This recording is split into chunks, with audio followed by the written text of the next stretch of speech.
All right, guys, I'm going to go ahead and get started. Denise is going to let people in as it trickles through. So hi, everybody. My name is Olga Marable. I'm the Director of Outreach for Fusion Academy, and welcome to our January Lunch and Learn, Parenting in the Digital Age and Educating Tech Users with Denise DeRosa. A little bit about what Fusion Academy is, if anybody here is not familiar. So Fusion Academy is a revolutionary private middle and high school serving 6th through 12th grade, where positive relationships unlock academic potential. All courses are one-to-one, so one student, one teacher in every classroom. This allows teachers to customize curriculum and teaching for each student's individual strengths, interests, and learning styles. Our supportive campus environment is a unique space that includes a state-of-the-art recording studio, mixed media art studio, and a homework cafe where students complete all homework before going home. Flexible scheduling lets students enroll at any time of the year and take classes at a time of day that works best for them. We also offering tutoring support, and yes, we take second semester seniors, offering reduced graduation requirements and over 250 course offerings. We offer a fine balance between academic as well as social emotional support through the homework cafe, clubs, activities. And we have 7 campuses in our DMV area, including DC, Loudoun, Reston, Tysons, Alexandria, Rockville, and Columbia. So a little bit of housekeeping. As you guys can see, this is being recorded. Feel free to turn your camera off if you don't want to be seen, although I love to see your faces. The recording is going to be sent out to everybody along with the modified slides. So you will be getting that by Monday, end of day at the latest. Please do keep yourself muted just so we don't distract Denise while she's presenting until it's time for questions. If you are going to ask questions, definitely rename yourself. Make sure that it's your name, not your spouse, your dog, your kids, whoever used your laptop before you. And the chat is going to remain open throughout the entire presentation. Feel free to collaborate and network throughout it. We are going to be stopping at different times to answer questions. So if you have any questions throughout the presentation, feel free to pop them into the chat, and I'll moderate when it's time for a Q&A. All right, so a little bit about how this topic relates to Fusion Academy, because we do have different topics every time we have our lunch and learns. And so just wanted to bring this into how and why Fusion is bringing this topic to you. So when it comes to technology use, Fusion is tech neutral. This means that technology, although a key part of Fusion's overall strategy to communicate with parents and create a 21st century learning environment, is highly customizable. When Fusion talks about providing the most personalized school in the world, technology, like curriculum and rigor, must become part of that conversation. So some examples of how we have done this with our students, because they're all very different. Student A, 15-year-old male, he drops his device with parent initiation off every morning with our director of first impressions, retrieves it upon leaving. Once he started doing this, his homework completion rate rose to 100%. Student B, 12-year-old male, highly motivated by video games. Fusion allows the student to access the tech lab in Minecraft when he shows our director of homework cafe that he has finished his homework tasks, so the reward for it. Student C, 13-year-old female. She finds it difficult to manage social media habits. She has no access to personal computers or phones while in school and must use school devices only while in her classroom per parent request. And student D, 16-year-old female, she gets anxiety when her phone is not with her. So the teacher offers to charge her phone while in class. So now it has a purpose versus just being put away. So just a few examples of how Fusion does it. All right, I want to get to know who's here. Let's network. Let's get to know one another. So in the chat, I'm going to go ahead and throw this in. Throw in your name, company title if you are part of a business, your contact information, and your favorite app that others might want to know about. So I'll throw mine in, and my favorite app is called Time Hop.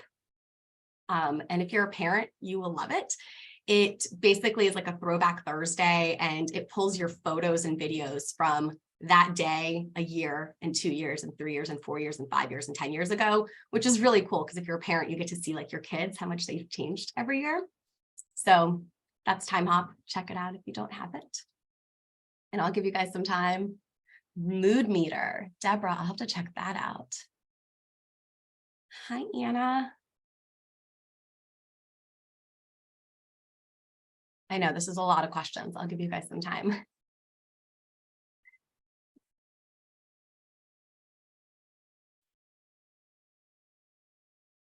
Hi, Judith. All right, Claire. I don't have apps. Good for you. I wanted to say the question of what app do you use too much that you wish you didn't, but I feel like we shouldn't have gone there. Hi, Sue. Oh, Headspace. That's a good one.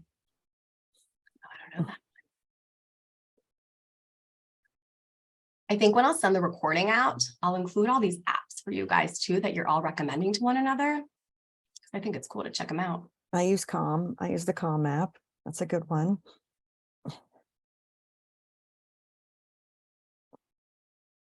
Really? Oh. Thanks, Robin. Okay, what is it? Dalio. Interesting. These are cool ones. Hey, Alex. Hi, Sophie. Hey, Sue. I don't know if I said that yet. Hey, Pam. Oh, man, I'm going to check all of these.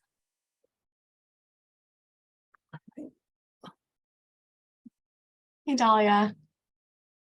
That's okay. I put you guys on the spot.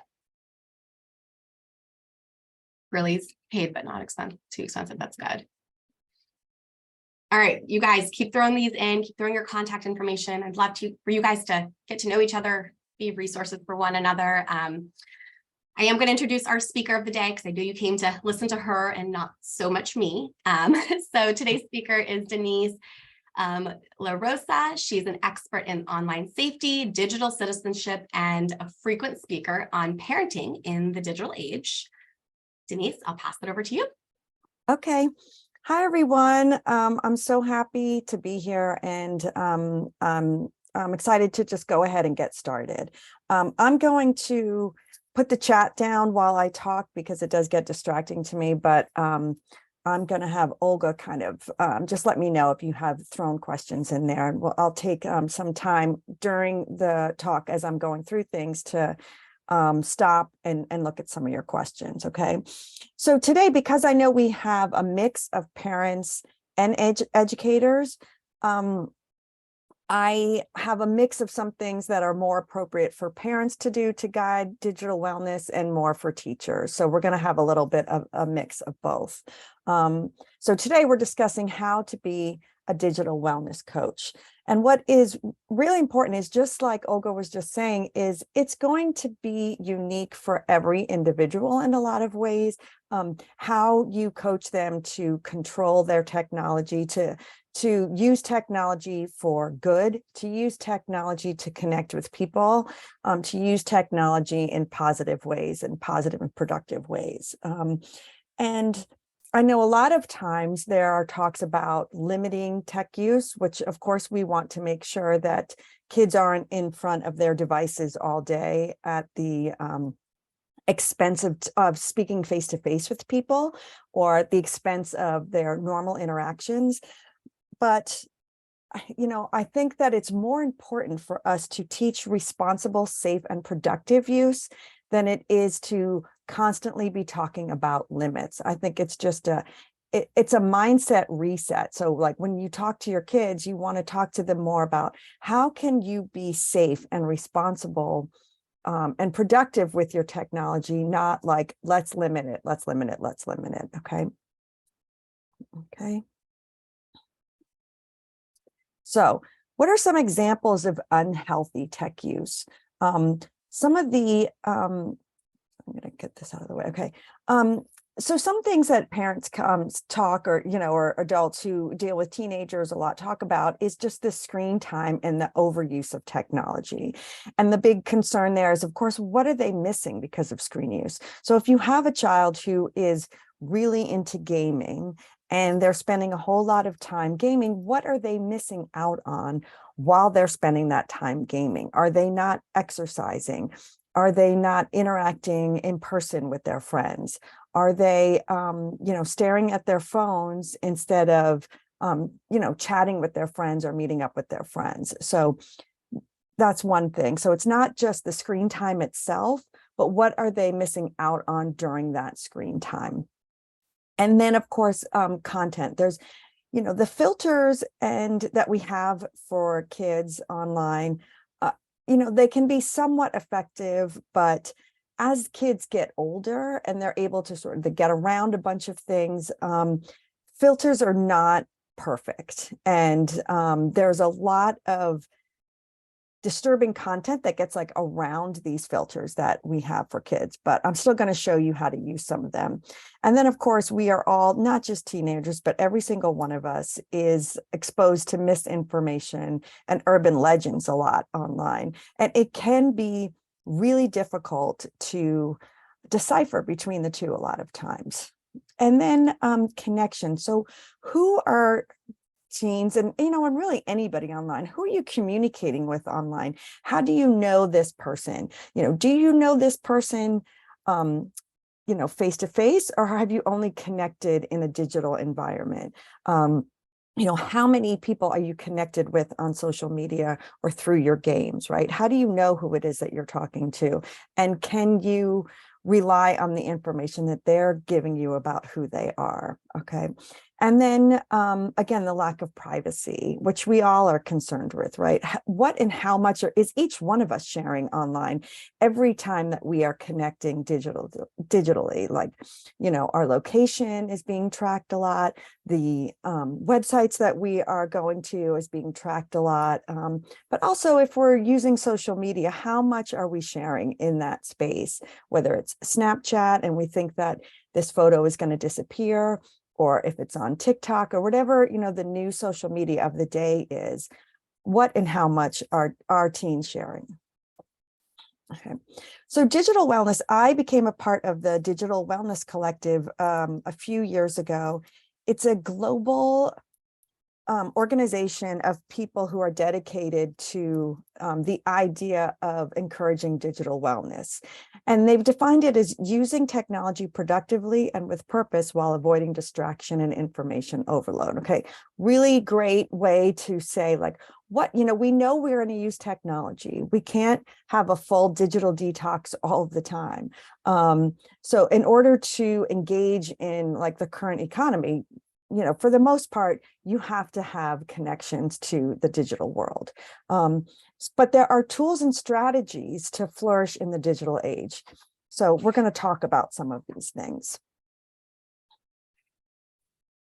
And so this institute, the collective that I'm a part of, came up with this wheel for us to go through to discuss like what it is and how we can assess our interaction with technology. So, for example, your physical health. Are you using technology to the detriment of your sleep? Are you using technology and then not exercising, right? Or are you using technology and then sorry, I'm going to admit this person in here. Are you using technology and are you not, sitting properly in front of a computer? Are you hunched over in some way? Are you constantly looking down at your phone, right? So like your physical health can be affected by how you're interacting with technology. And then just your productivity. Are you able to stay focused on a single task? Or are you constantly distracted by other information or notifications that are coming at you all the time? And then your mental health. Are you using technology with intention? Are you passively scrolling all the time? Are you using technology to connect with other individuals? or are you just, using it to distract you from interacting with humans? And then the kind of relationships that you have online, a sense of connection. Have you joined like a specific group that maybe you feel like supported with online? Or are you getting into, especially with teenagers, are you connecting in a space where there's some bullying happening or some cyberbullying happening or some, mean interactions happening in that space? And then, digital citizenship is really important for teens to understand. How can you protect yourself online? Do you know how to use the privacy and security settings on your devices and within the apps that you're using? What kind of a digital footprint are you leaving behind? What kind of information are you sharing? And what does how you're interacting with others in a digital environment say about you? Are you acting like yourself when you're online? Are you getting this sort of keyboard courage and being a cyber bully yourself? And then they have something called the quantified self, which is like, the gamification of fitness is an example. So like I have a Fitbit, and so I'm constantly seeing like, did I hit my 10,000 steps today? How many times did I exercise this week? How much sleep am I getting? So there is a way that gamification can be positive, but we're also going to talk about other ways that gamifying our relationships is a detriment. So in that sense, we're going to talk about how being on social media does become a game of numbers, where how many followers do I have? How many likes do I have? That kind of numbers game is not a positive way to think about our relationships. Okay. So what are the common missteps of teenagers?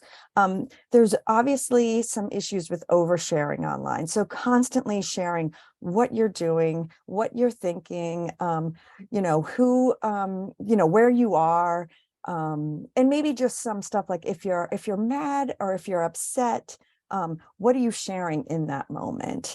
And then also thinking about like the friends and followers that you have online. And that's really important when you're thinking about what you're sharing too, because if, for example, I'm on a certain social media platform and I keep that social platform really to my close friends. So a lot of times what teens will do is pick like, let's say Snapchat as a way to communicate with just their closest friends, and then use Instagram to post to a wider audience. That's kind of a good way to be thinking about some of these things, but then you want to really be careful about what you're sharing, really on either platform, but especially in the platform where you have allowed a lot more followers and you've sort of expanded your audience, to really think about what it is that you're sharing and what it is that what you share is saying about who you are. Another thing that I find is that kids are really savvy when it comes to technology, but a lot of times they just ignore or just don't set up the privacy and safety tools. And then finally, there's issues with impulse control, like over gaming, bullying, being constantly distracted, sexting, or just that constant need to be picking up your telephone. So how do teens feel? So they will say something about being addicted to their devices, and I'm going to talk a little bit about this again in a later slide. But really what it is they are addicted to their friends, and they're addicted to being connected to their friends. And so they need their devices to be connected to their friends. So it's not so much about the actual tech, it's about connection with their friends. They do admit that social media has become a distraction and does become a distraction from schoolwork. They know and understand how technology, there's stuff that's within the technology that manipulates them to look at their phones more often and stay on longer. Many kids say that they are checking their devices hourly at minimum. They feel that they need to respond to texts immediately and to social media messages and notifications quickly. But they also say that they believe that social media has had a positive impact on their lives and in their communities. Like with the communities that they have online, they feel like they have a positive community online. And their views on technology is really that, hey, technology is our common culture. So like I said, not necessarily addicted to tech, but addicted to their friends. This is their view. Okay. I just want to make that clear. And so, but what they will say is that like, oh, I have a good relationship with social media, but I know that it negatively impacts somebody else. Like I feel good about social media, but I know this person maybe can't handle it, or that I've seen some mean stuff happening. So it's like, they want to talk about how like I can handle this, like I know what I'm doing, but I can see how other people, or I know other people in my circle who maybe are having some issues, or maybe are actually addicted to the technology. They do admit to having a hard time identifying accurate information, but what they want is when we're talking to them about limiting like their technology use, or in finding that balance of what is positive use of technology and what kind of, spills over into negative use of technology. They don't want it to just be, mom says I can only be on this for 30 minutes. They want to know why 30 minutes, why an hour, why limiting it to this time. So, they want some evidence-based research. So if you say something like, oh, your phone needs to be off at 9 o'clock at night, let's say, or if you're saying something to the effect of, hey, we're going to take your phone and we're going to remove it during homework time, or when we're in classroom, right? Why do I have to do this? Why do I have to follow this? And they want to see some evidence for that. So you could say, for example, the blue light on your phone makes it harder for you to be able to fall asleep. And, you can explain some of the research that it is behind that. Or we're going to talk about how just having your phone nearby can be a distraction when you're trying to focus on learning a new subject, and why it is important to have that phone put away. This is, of course, not just for kids. This is for all of us. And then finally, as someone who is trying to encourage good digital habits, you also have to be a good digital role model. So whether you're a parent, or whether you are an educator, or someone who is working with teenagers in any way, for you, you have to be mindful of how you're using technology in front of those that you are in charge of. So, for parents, I say, if you are upset that your child is always has their face in their devices, then you really need to think about, when I'm at my son's soccer game, for example, am I watching the game, or am I constantly checking my phone? Because that is something that your child will notice. When I pull up to the carpool line, am I, available to speak to my child when they get in the car, or am I distracted on a different phone call, or am I checking my email while I'm waiting and while they're getting in the car? Just being really conscious about kind of walking the walk, not just talking the talk, but like walking the walk and saying, yeah, I know that I want my devices put away so I can get to sleep at night. And so show that you do that. Or, I never bring my device to dinner, those kind of things. So model the habits that you want to see. And I'm not saying that teens are going to like pick up on this really fast and completely follow along, but just they will eventually come to recognize why there's a benefit. Okay, so the brain drain, this is the multitasking myth, where, we hear that people say, I can do like 2 things at once. I can do 3 things at once. I can have my phone and I can keep working. But really what we found is that there's a couple of things. First of all, the digital distractions really explain why we are so tired all the time. And it's like this always on culture is part of it. We are constantly connected. We are constantly looking to see, what's happening online and what is next. And this just the digital distractions. And then there was this study, this is called the Mere Present study, which was just the fact that you have your phone within your workspace, even if you have it turned off or turned upside down and the notifications off and the sound is off, just the fact that it is next to you, you have to use some of your brain power not to check it. And so that in and of itself is a distraction. And then for every time that we do like, task switch, because it's really not multitasking, but anytime, like if we're working on something on our computers and we see a notification, even if we just like do that quick, like pick it up, like look at the notification, okay, I'll deal with that later. It can take up to 23 minutes to really fully get back into engaging with what you were working on. So every time there's even a 1 second distraction, just to pick up the phone, just to see what was that, or what am I missing? That can take you that much longer to get back into the full mode of what you were working on. That's like called this like attention residue. And then this behavior of a self-interruption. So what this means really is that my phone didn't really buzz at all, but I have like come to pick up my phone every so often just to check and make sure I didn't miss something. So whether or not my phone actually buzzed, I'm picking it up just to see, like, have I missed everything? Let's say every 20 minutes or so. There's also been studies where like people on the street will walk by people who are not on their phones, and then their phone will buzz and go beep, beep, or whatever it is that notifies that you have something. And people around them will pick up their phones to look and see, like, oh, that person got a notification, I should check my phone too, even though their phone actually didn't buzz or anything. So these are just some things that we have become conditioned to constantly checking instead of focusing on whatever it is that we're working on or doing.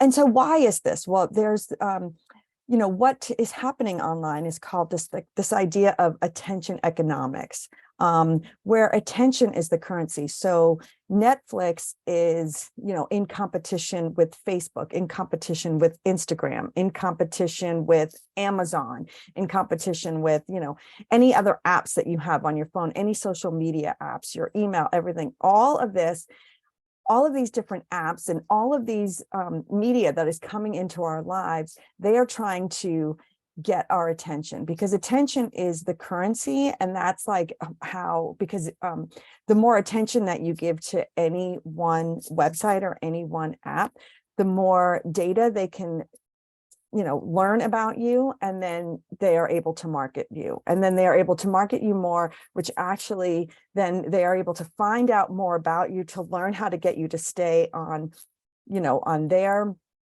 app longer. And then it's this big cycle where everybody is sort of coming at you and trying to get your attention. So your attention is a scarce commodity to all of the big tech firms.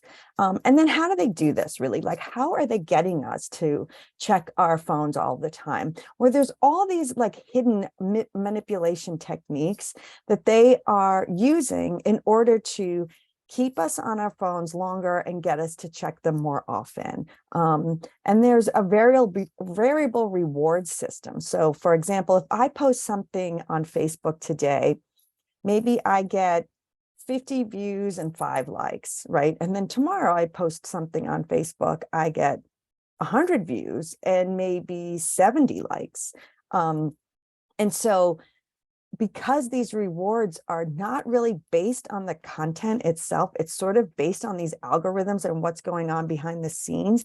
They're purposely not making it easy for you to keep building up. It's just going to like go up and then it's going to go down, so that you're always trying to get back to, gosh, I really want 100 views and 50 likes or whatever it is. Kind of like, if you're playing a slot machine, right? You could play over and over and never hit the jackpot, or you can go and just do it once and get the jackpot. It's sort of the same thing. So you're always going to keep trying, because it doesn't take a lot for you. You're not putting a lot of effort into whatever it is that you're posting online. It's just, hey, I have this photo and I put it up, and then you're getting a different reaction each time. And it's not necessarily because the people in your community are liking something you do more. It's more about how the algorithms behind what you're sharing is being seen by them or not being seen by them. And then of course, because like the internet never ends, and actually Netflix never ends, and there's nonstop notifications. So content is continually being updated and delivered right into your hand all the time.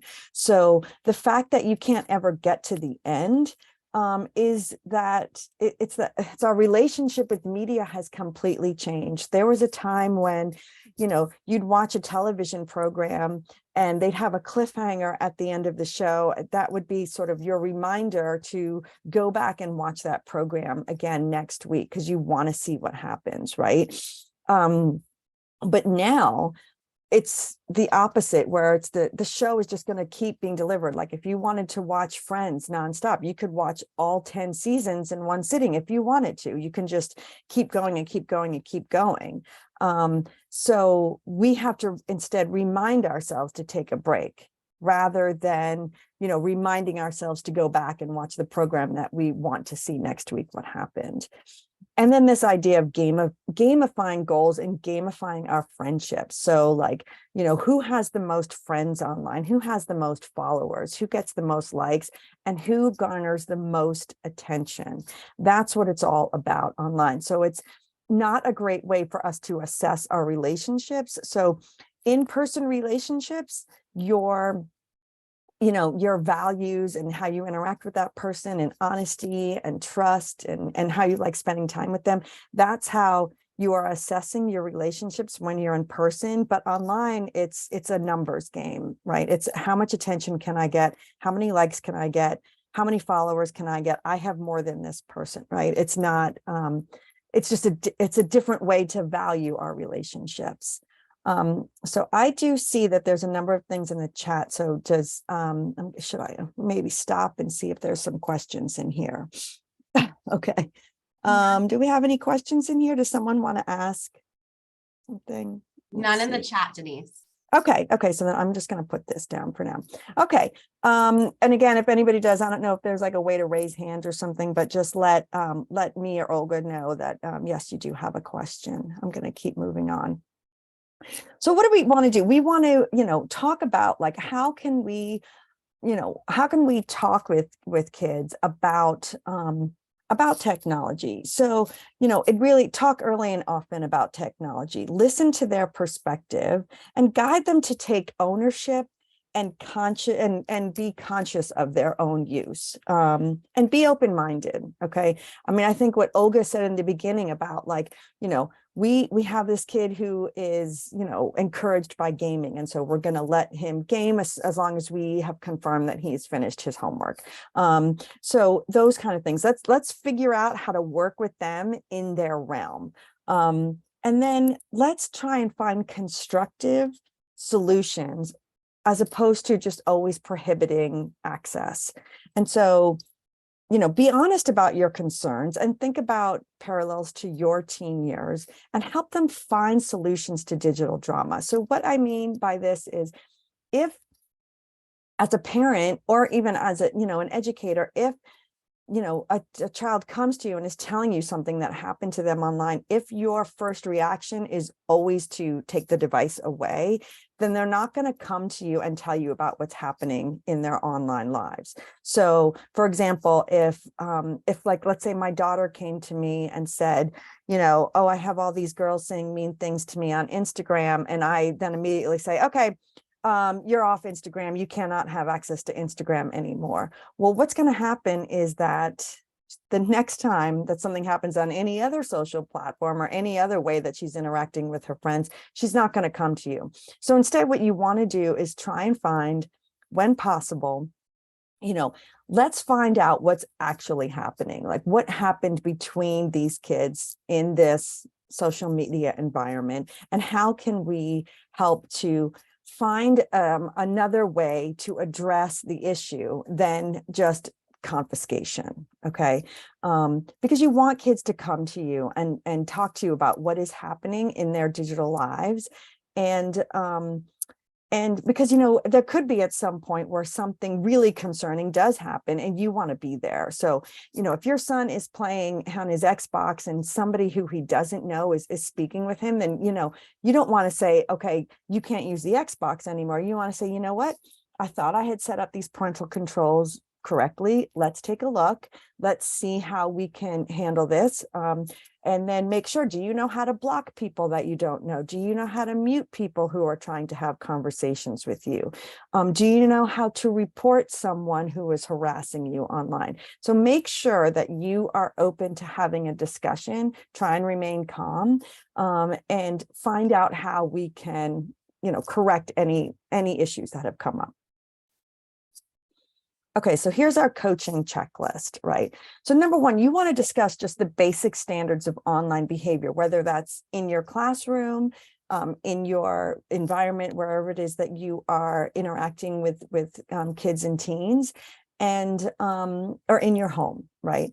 And you want to say, like, we have a certain level of tech use in this house, right? And we don't have our technology at the dinner table. We don't have our faces in our phone all the time.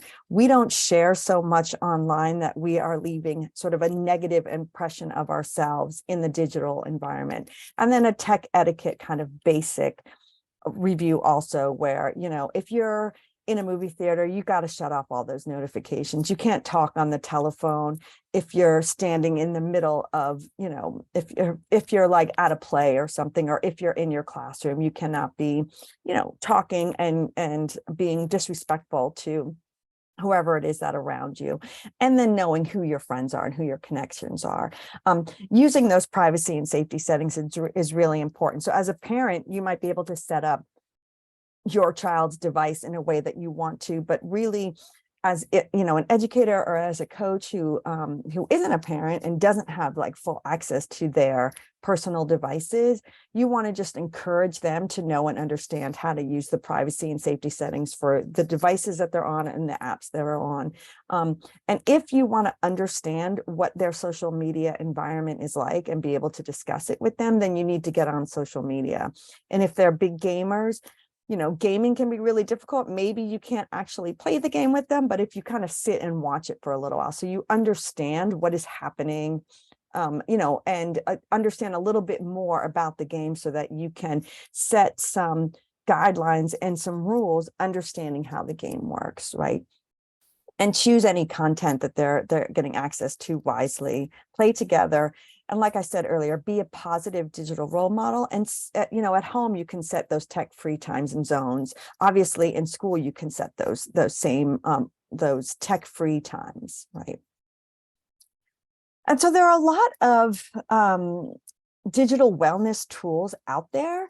These big social media, these big tech companies have sort of come back and understood, maybe we tipped over into like unhealthy tech use while we were doing all these behind the scene tech,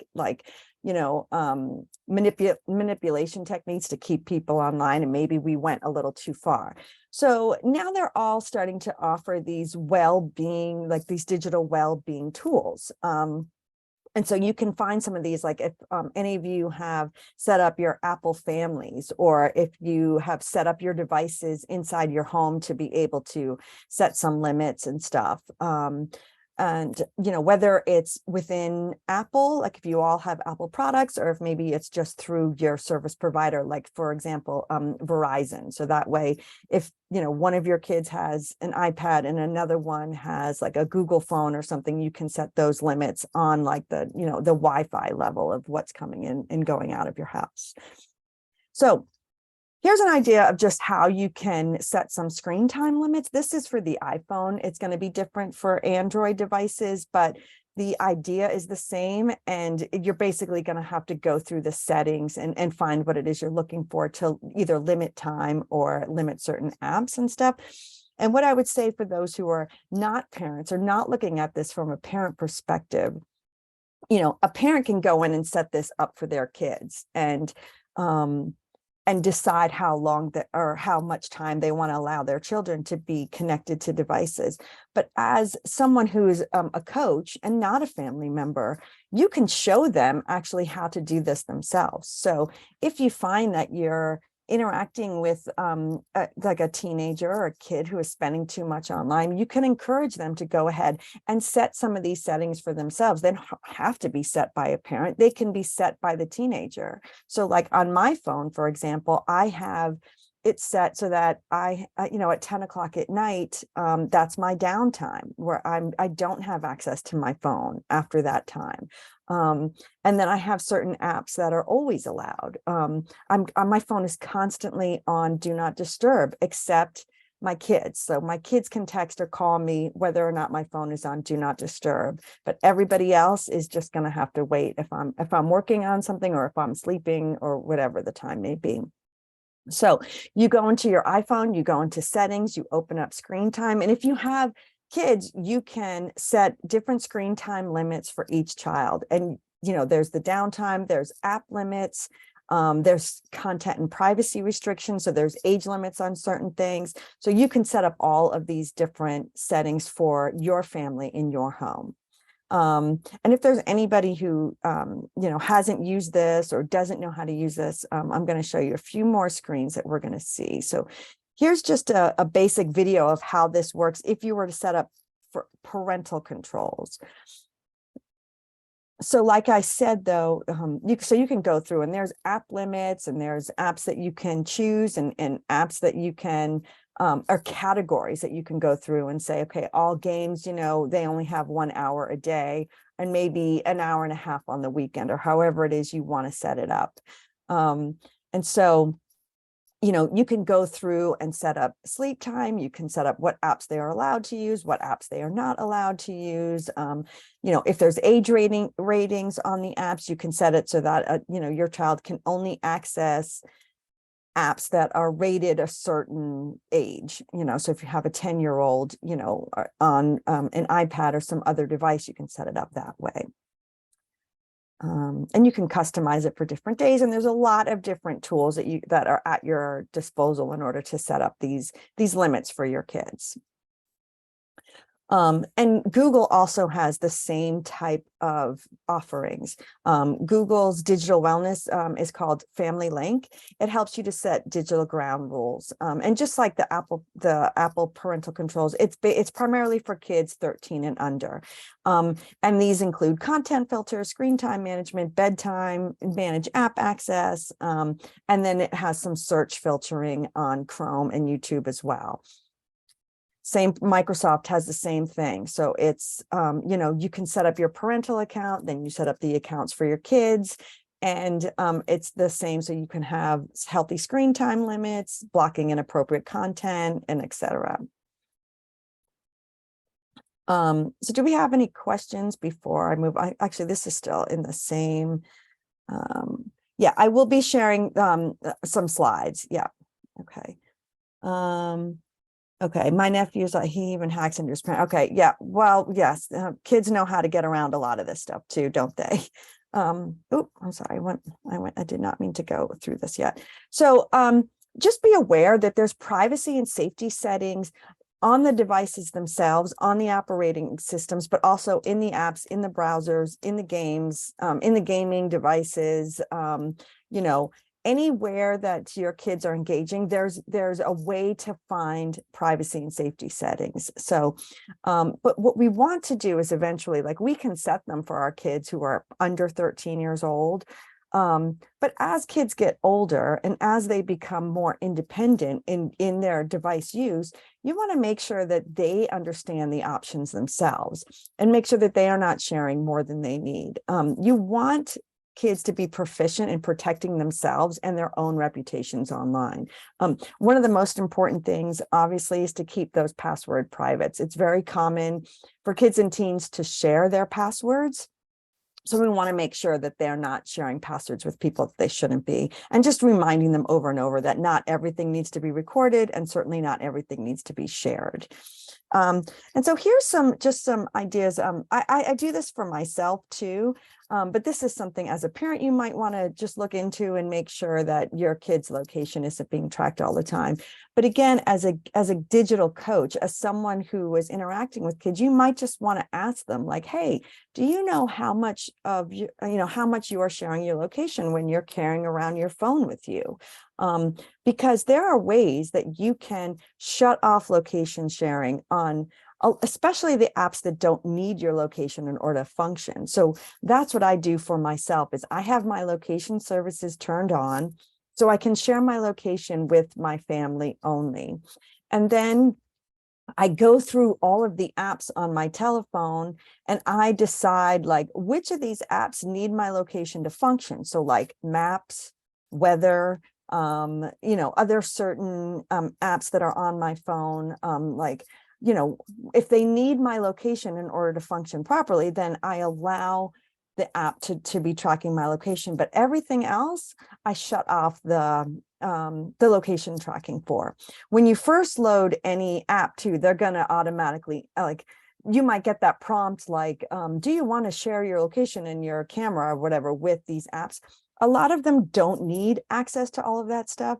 Sometimes just to load the app on there, you might just want to like say yes, just to get it on there. But then you can always go back and adjust what you're allowing them access to.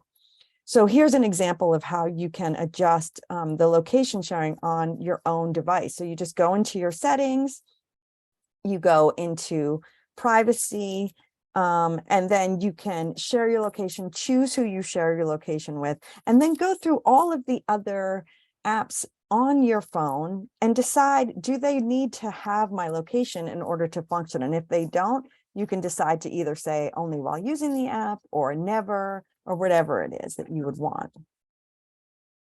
Okay, so let's see. So that's just a way for people to see this. So you can go through the apps on your phone and decide that. And for Android, it's approximately the same. You need to go into your settings and find out. You go into your settings and find out location sharing, right? And then also, of course, there's search settings within Google that you can set to block out some, really objectionable content. These settings aren't perfect. So I say this a little bit with a grain of salt, because I do think kids can get around some of this stuff, but especially for younger kids, you can set search settings that have filters on them. So you go into the browser, you go all the way to the bottom of the page, you click search settings, and then you can click save search filters. Two caveats there. If you have more than one browser on your child's device, you need to set this up for each browser. But then also just to understand, they do have ways to get around this, so it's not perfect. And then also it's not perfect because the content filtering can be, it does let some stuff through that it shouldn't, and then it blocks certain stuff that kids need access to. So just know that there's going to be some bumps in the road there. And so here are some of the popular social apps that kids are using: Twitter, Snapchat, YouTube, Instagram, Facebook, TikTok. Twitch is a live streaming. It's what was primarily gaming live streaming. They've now kind of branched out into a bunch of different content spaces like music and other entertainment spaces. And then House Party is one that kids were using for a while.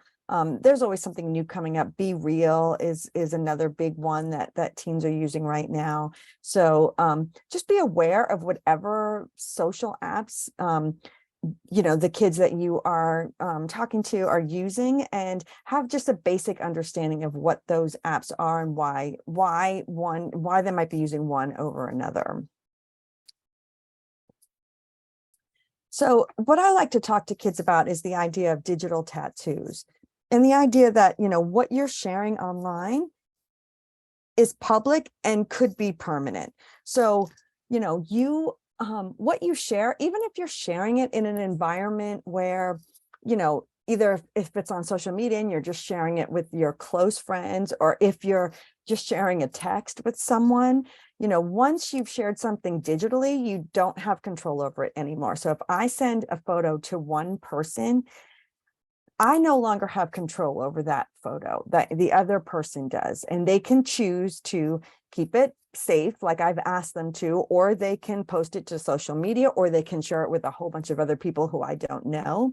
So you want kids to just be mindful of what you post and how you interact with others online, and what you're sharing, can become part of your reputation. And anything that you share digitally, even if you decide later to take it down, if somebody screenshot it, or if somebody saw this interaction, it could reflect on you and your reputation.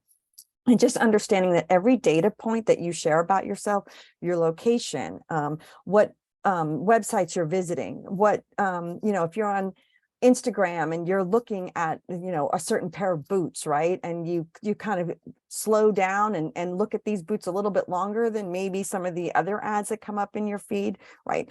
All of that information these all become data points that these marketers can understand about you and who you are. Like they're going to say, oh, you know what, whenever we show black boots, Denise seems to slow down and look at this ad a little bit longer than if we're showing brown boots or something like that, right? It's very specific. And every little data point is like sort of pixelating that picture of you. So they're getting a clearer and clearer picture of you online with every stroke of your keyboard and every interaction that you have online. So just to also understand that, the social media platforms, they do have this idea of like, you have to be at least 13 in order to get onto social media. This is because of the Children's Online Privacy and Protection Act, which actually was enacted before any social media companies were around. And it basically just says that marketers cannot gather data and information about anyone under the age of 13 for the purposes of marketing to them or for the purposes of advertising to them.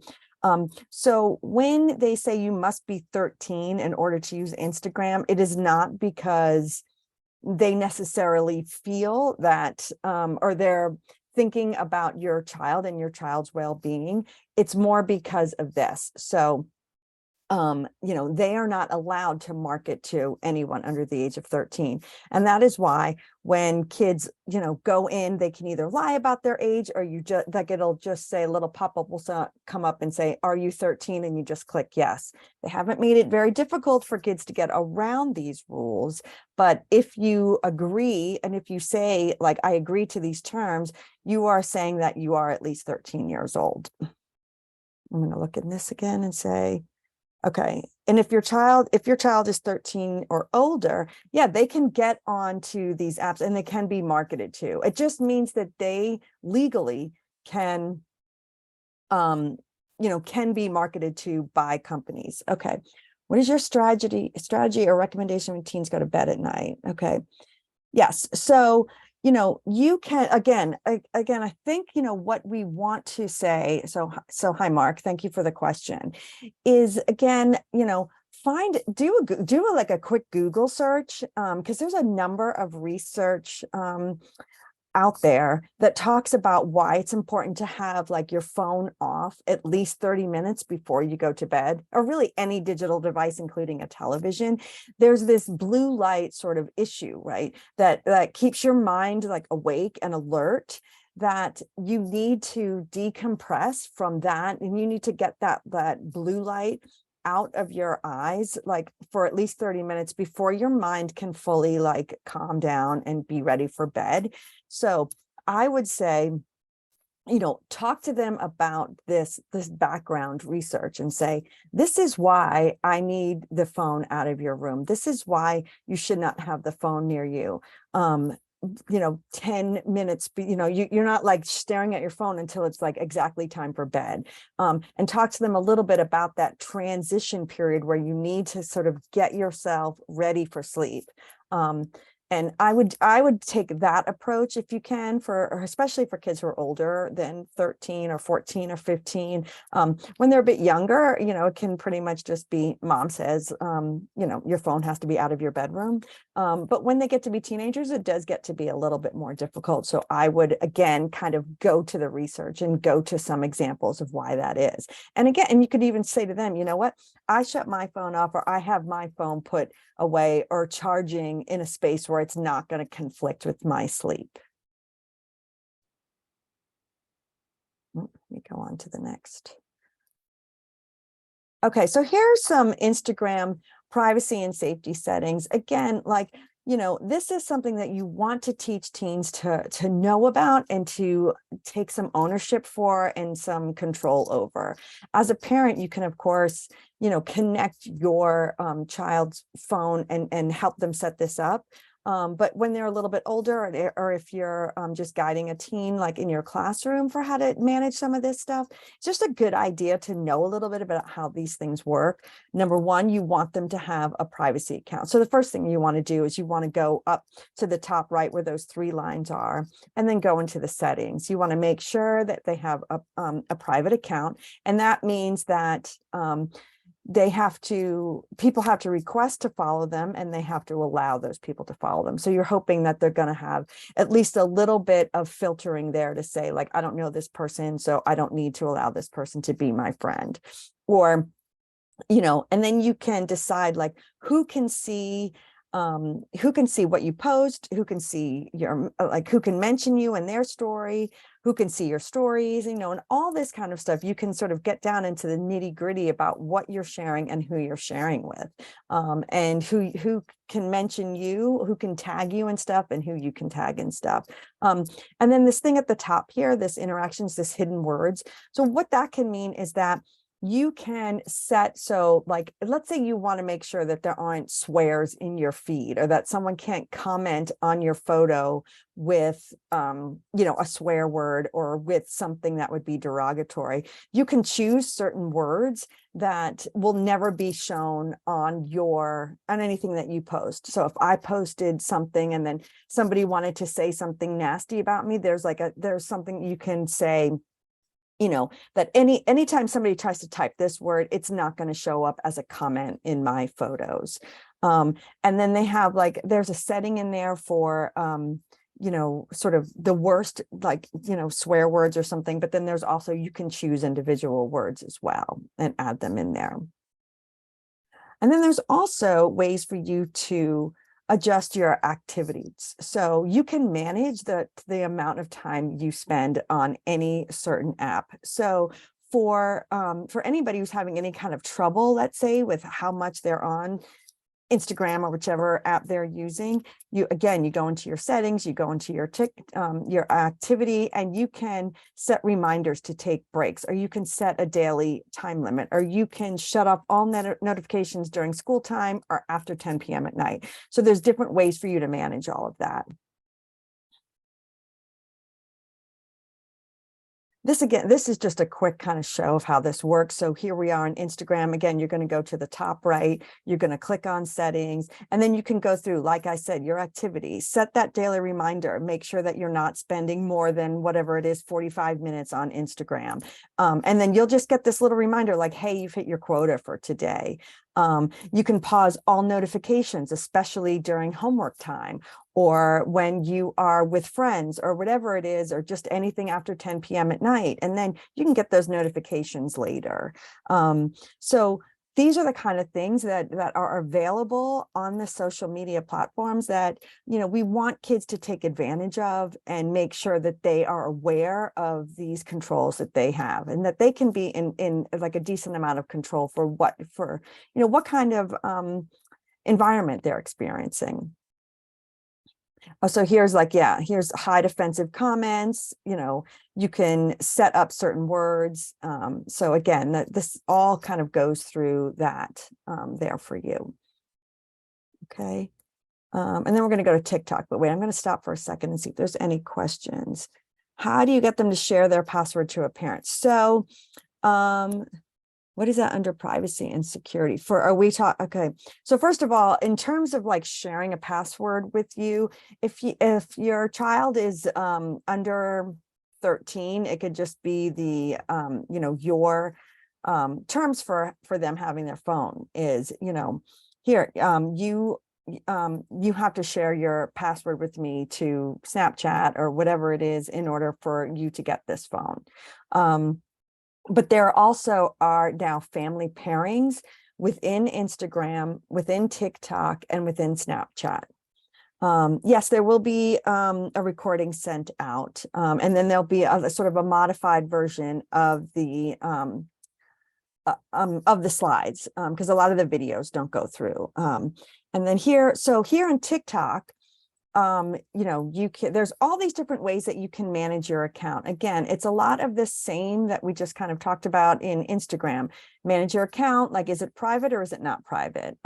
What are the safety settings? Finding that digital well-being, like how much time do you want to, you want to make sure you're not like getting sucked into like the TikTok vortex and being on there for hours at a time.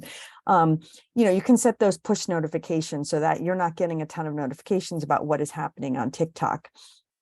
And then one thing that TikTok has is this in the safety center, that they have like these safety videos that show they're produced for teens. They're like 30 seconds to a minute and a half long, where they set up these little like stories for why a child might want to set up these certain privacy and safety settings within the app. So these certain notification settings within the apps, and they're really cute. It's just, they're made for kids. So just know they're like super fast and they go through these things really quickly, but there's fun little video series. You can find them if your child has a TikTok on their phone and you don't, you can go into their TikTok and then open up the safety center and you can find these urine control video series.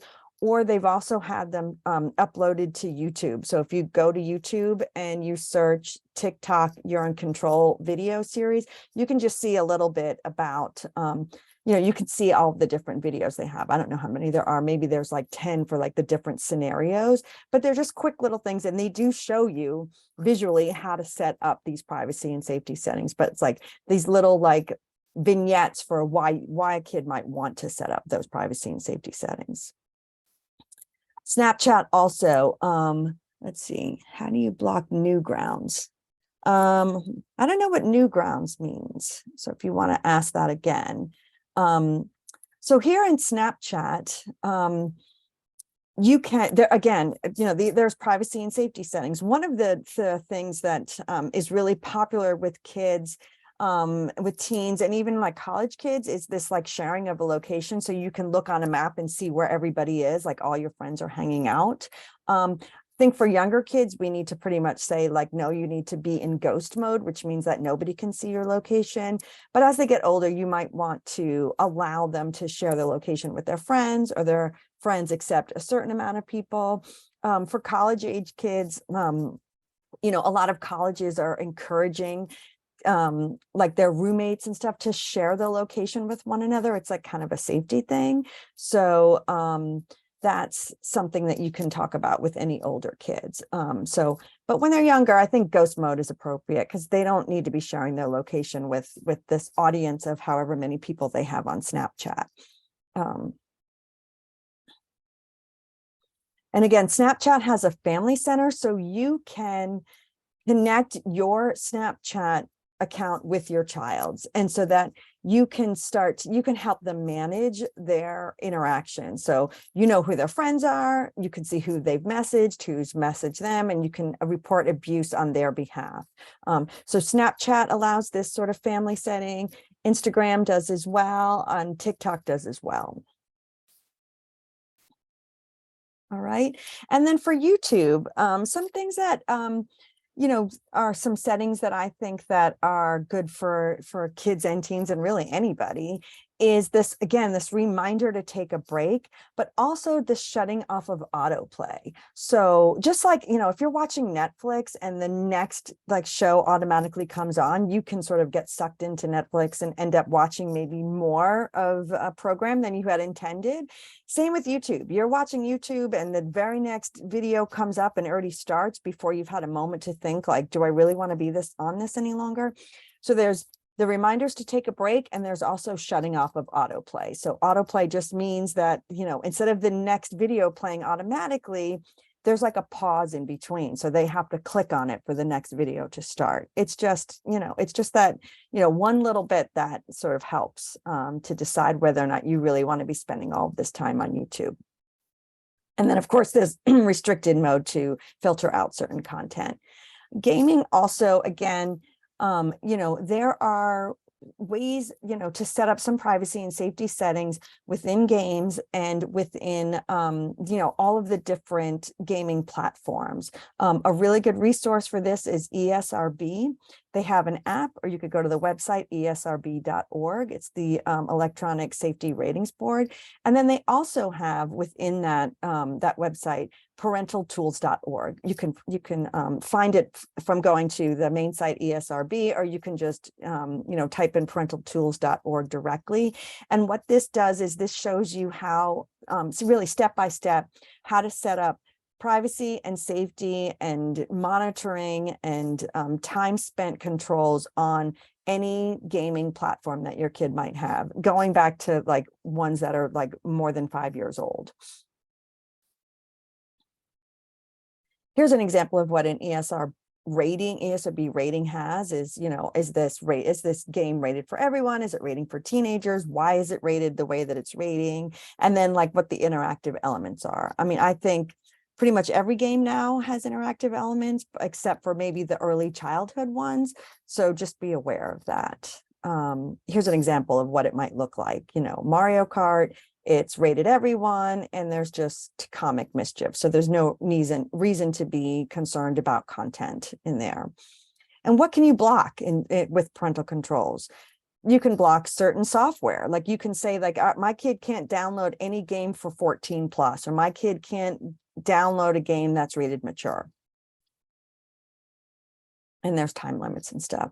So just going back to just overall, just talking about digital nutrition, what we want to do is try and not use the verbiage of limits and more talking about like a positive use. So using screens with purpose to learn, with purpose to connect with ideas, with purpose to connect with other people, and meaningful connections with other people, and are you mindless when you're using your screens, or are you mindful? So again, like not just purpose, but I'm here for a reason. I'm here to be productive. I'm here because I want to learn, or because I just want a few minutes of entertainment, or am I spending way too much time mindlessly scrolling? Am I on Instagram because I want to share and interact with people, or am I on Instagram because I want to see what everyone else is doing and what I'm missing out on? It's like a different perspective. Are you connecting with others, or are you just scrolling? These are the different ways that we want to think about, like, are you productive? Are you active? Or are you passive when using any technology? So in tech etiquette, modern digital manners. So limiting those distractions when you're with others, and limiting distractions when you're in like a public space, like I said, like a movie theater or something. Always ask before you're going to share any news or photos of anybody else. It's just, it's not kind to be, of course, sharing photos of other people without letting them know that you had intended to share a photo of them. I think this is really important as parents too, to think about, if you're posting about your kids and they are asking you not to, you should be respectful of that request. If they say, Mom, I don't want you to be posting photos of me on your Facebook anymore, you're going to have to find a way to respect that. And also don't say anything online that you don't have the courage to say in person. And using the best medium for a message really just means if you have a conflict with a friend, probably texting back and forth isn't the best way to come to a solution. Then maybe picking up the phone and having a conversation. Okay, and then for parents, there isn't a parenting app, so you have to rely on yourself to really guide kids to use technology in a positive way. There's no one and done. You can't just load something on your phone and think that that app is going to parent your child, right? And I do think, especially as kids start to get older, like, yes, you want to be monitoring what they're doing online, but you don't, at some point they have to have some autonomy and some privacy. So I really think that it's more important to rely on the mentoring, the idea of talking about what it means to be a good digital citizen, what it means to have healthy tech habits, what it means to use technology with purpose, and in a productive way.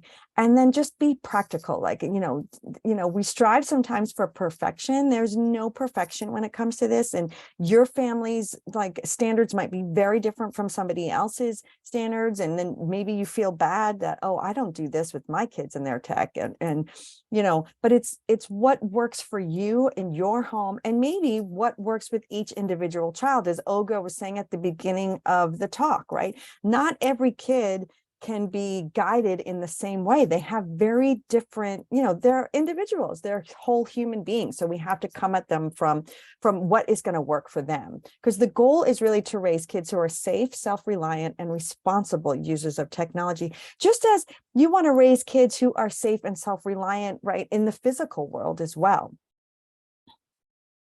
And then just remember, it's your domain. So with, whether it's in your classroom or it's in your home, you have to set the boundaries that you feel work for you. Here are the boundaries, here are the guidelines, and here are the consequences if you go outside the boundaries and the guidelines that I have set. And then be really firm in applying those consequences when needed.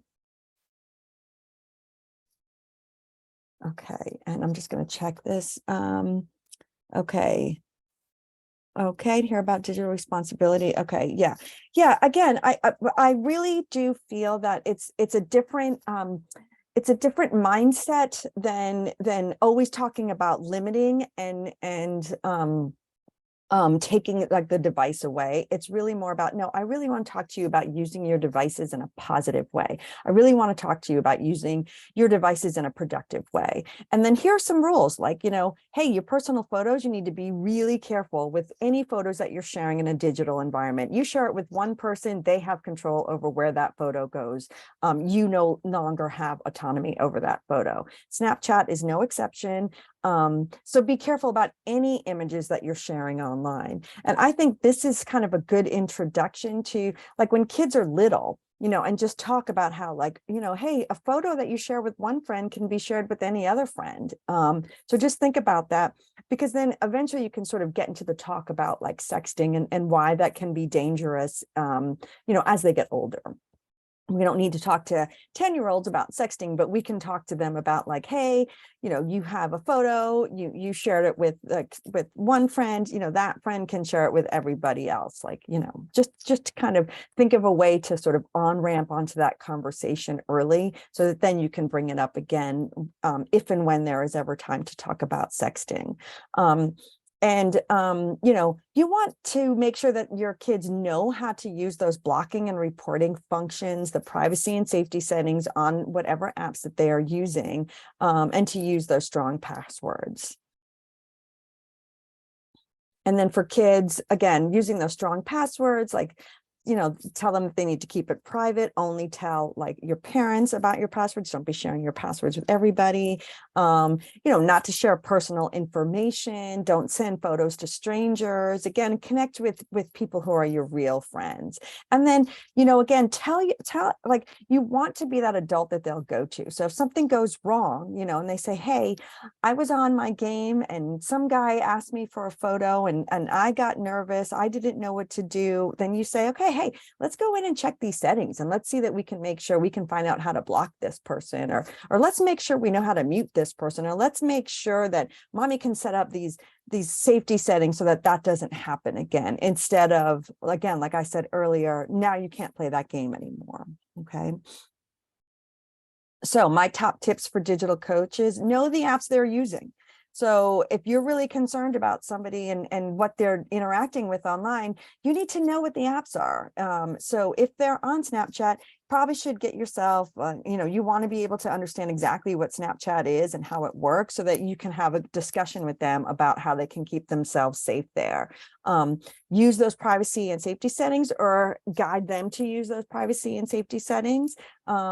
Agreeing to standards of behavior, review tech etiquette, and model good digital habits always.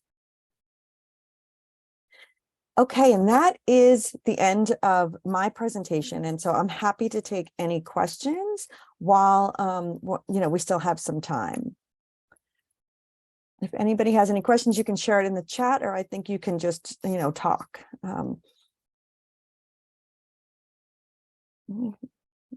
Okay. I have a question. Yeah. Let me put my screen on.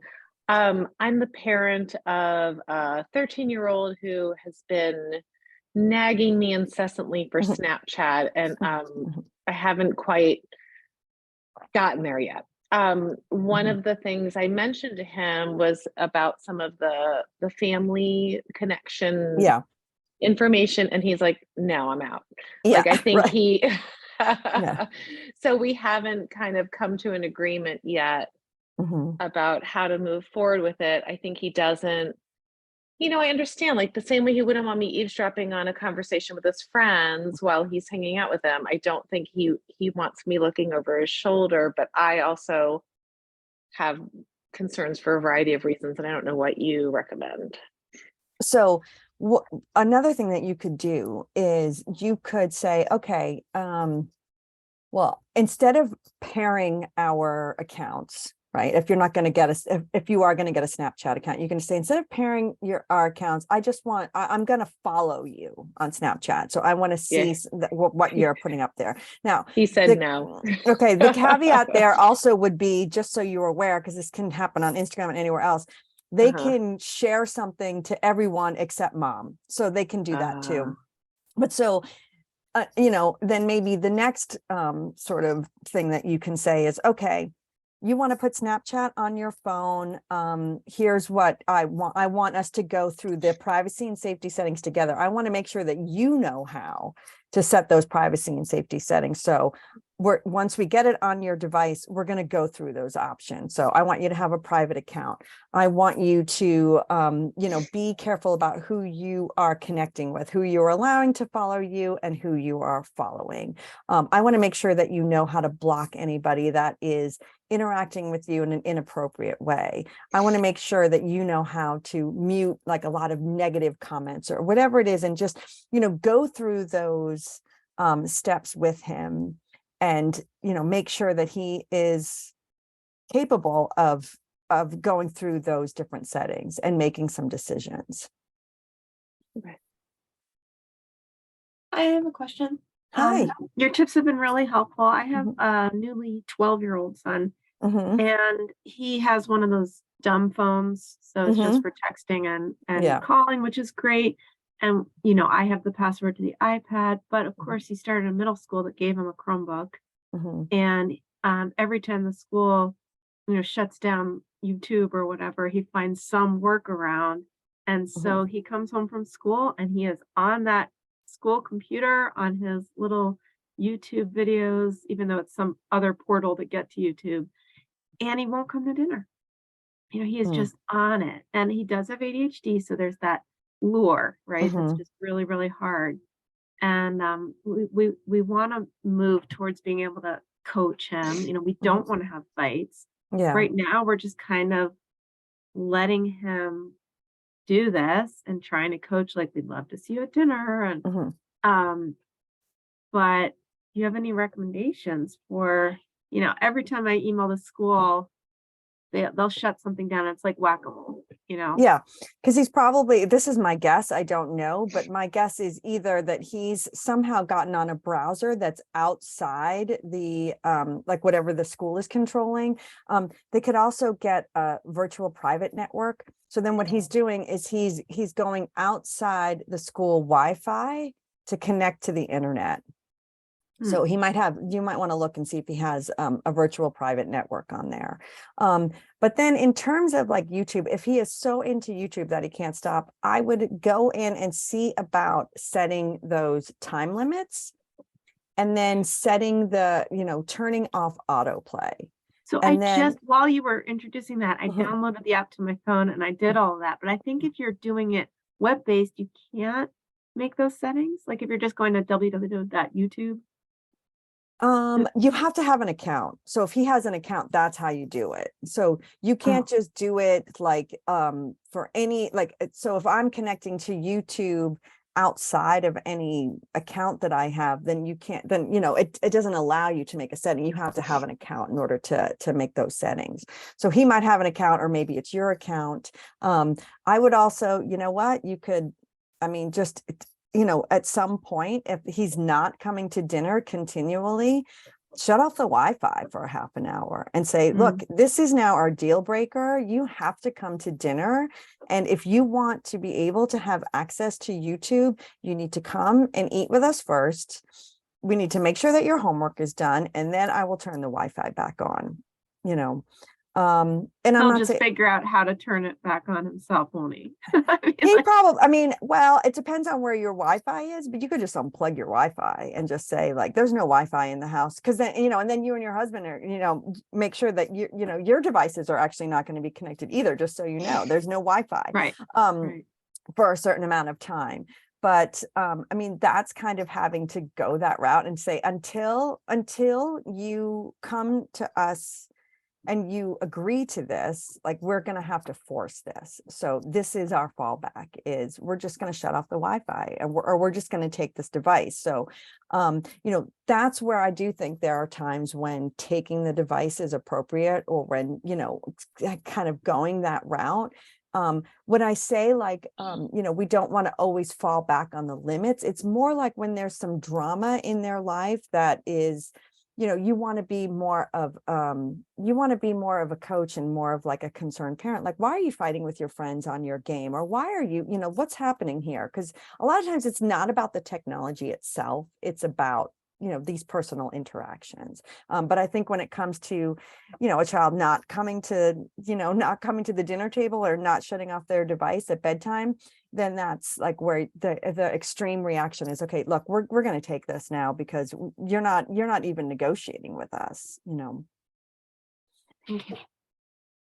Okay, let's see. Okay, how do you get it? I don't know what a smart plug is, but let's see. Yeah, I shut off Wi-Fi on a regular basis. Okay, yeah. I do think when the kids bring the devices home, that they're outside the settings of the school a lot. So that could also be why it's allowing him to be on YouTube in your home when it's maybe not allowed within the school. Yeah.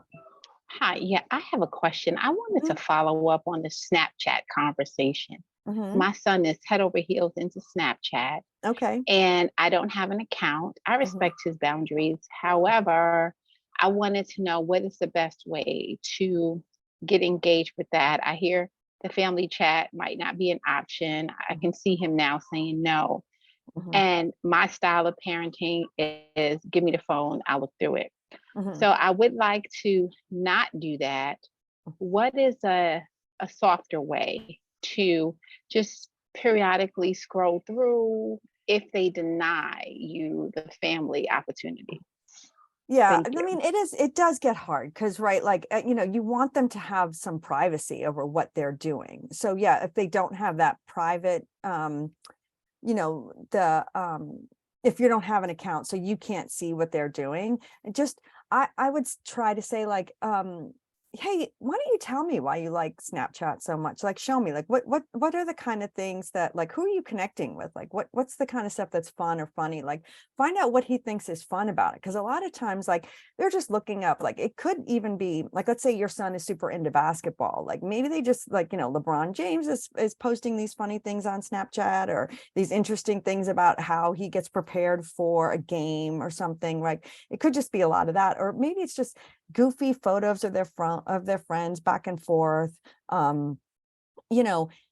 and of course they want to be able to have private connections with their friends. But I think it's okay for you to just say, like, show me a little bit about why you like it, and let him be in control, so that he doesn't have to show you anything that maybe he doesn't want you to see. But he can kind of say like, well, this is why, Mom, like, see how cool this is, or see how funny these videos are, or see what so-and-so is up to, ask in that way. Like, why do you like it so much? What is it, what is it that it, because I don't have Snapchat, so I just want to understand, like, what's going on there.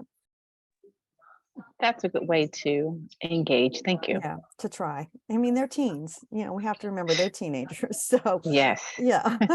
That caveat. that caveat. Yeah. Yeah. Okay. Okay, yeah. So yes, you can check. Obviously, you want to go in and be able to check when you can. If you can follow them. The other thing, oh, here's another thing that I also think is a good idea is if they have like older siblings or older cousins, like when I first allowed my kids are older now, but when I first allowed them to get onto Instagram, I had their cousins follow them, and their cousins are 5 and 10 years older, just to say like, hey, tell me if you see anything that's really of concern. And they did. So, and I'm like, just make sure that what they're sharing is, is not inappropriate. And they did. And so that's another thing you can do. An older cousin, a cool aunt or uncle, let them follow them.